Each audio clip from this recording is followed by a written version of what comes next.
Hey groups, and welcome to our second week of our Under Pressure series.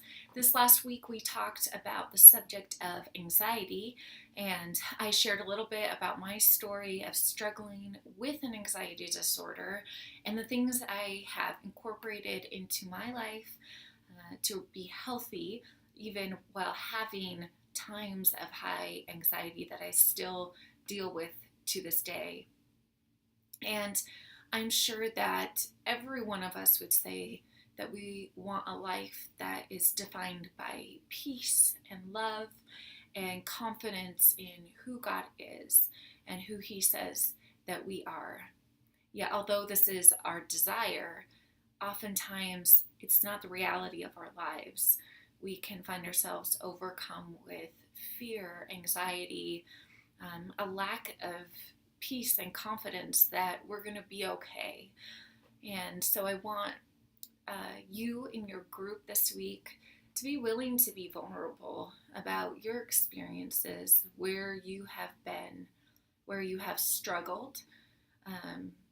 But we also want to be sensitive during this time that not everyone will feel comfortable sharing some of these struggles that they face, and that's okay too. We're all at different places in our journey and our ability to lay it all out there for others. So definitely be sensitive to that during this week's group. I've been reading this incredible book called The God-Shaped Brain, and it's amazing to see how God has wired us to be both physical and spiritual and emotional, and how all of these pieces really tie in together, and especially in regards to our brain, how what we think, what we believe really impacts the physical structure even of our brain. And I wanted to read just a small section out of this for you to ponder as you jump into this week's questions. The author here is talking about the relationship between fear and love. And he says, here's the bottom line.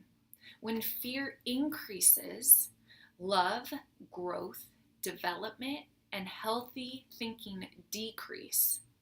When love increases, not only does fear decrease, but growth, development, and healthy thinking all improve. Fear and love are inversely proportional. It is in our prefrontal cortex that we experience healthy love, compassion, altruism, empathy, reasoning, capacity, judgment, the ability to worship, conscientiousness, morality, the ability to plan, organize, and problem solve.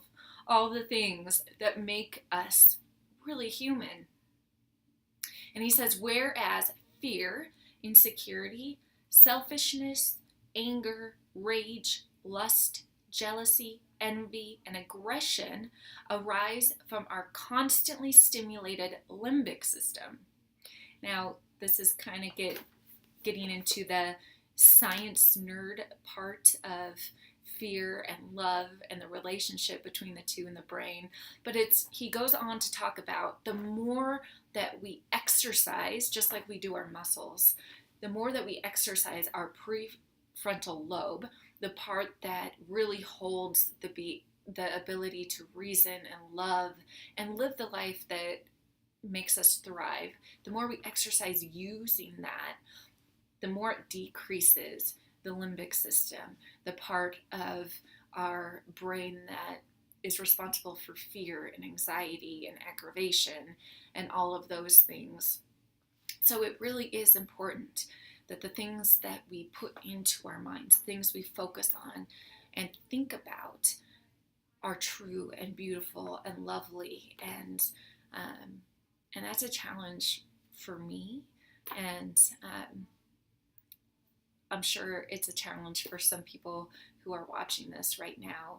And so work with each other in your groups. Find some people that can hold you accountable to really exercising the good parts of your brain and strengthening them, because that is how God made us and intended us to function and be fully alive. So have an enjoyable time. I would encourage you to start with prayer before you dive into this topic of anxiety and your discussion questions. It is great to be able to spend this time communicating out to you, and I hope you have an amazing discussion.